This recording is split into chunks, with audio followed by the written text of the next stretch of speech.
નમસ્કાર,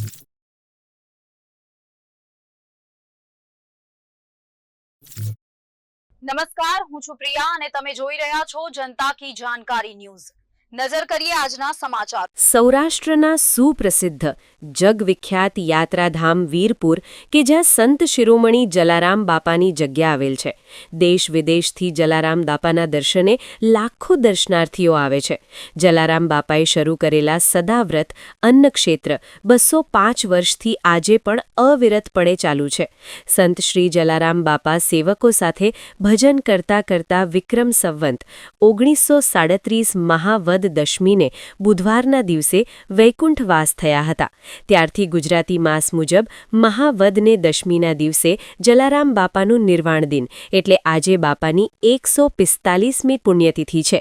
દર વર્ષની જેમ આ વર્ષે પણ જલારામ બાપાની પુણ્યતિથિના દિવસે સમગ્ર વીરપુર ગામના તમામ નાના મોટા વેપારીઓ અને વીરપુર વેપારી એસોસિએશન પણ સંપૂર્ણપણે પોતાના રોજગાર ધંધા બંધ પાડીને પૂજ્ય જલારામ બાપાને શ્રદ્ધાંજલિ અર્પણ કરી હતી।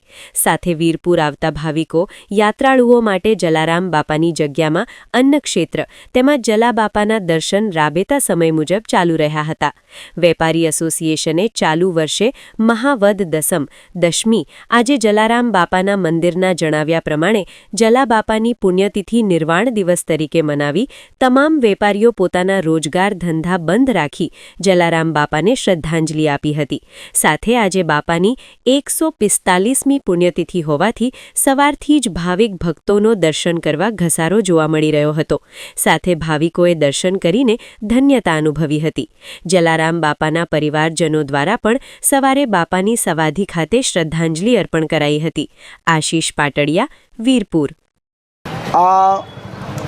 આજે બાપાની 145મી પુણ્યતિથિ આ ધંધા રોજગાર બધા નાના મોટા ઉદ્યોગો બધા બંધ રાખે છે। બહુ મોટી વાત છે, કારણ કે આ એક એવો પ્રસંગ છે કે બધા સંપીને ભાઈઓ બધા ધંધા વેપારી બંધ રાખે છે। આમાં કોઈ આવક કાંઈ જોતું નથી।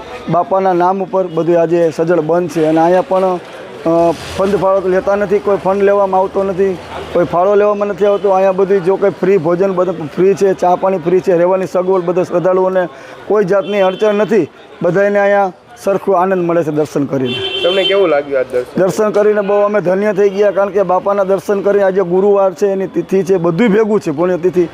એટલા માટે અમે આજે સંજોગોમાં બધું ભેગું થયું અને અમે દર્શન કરવા પધાર્યા છીએ અને અમને આનંદ થયો બહુ।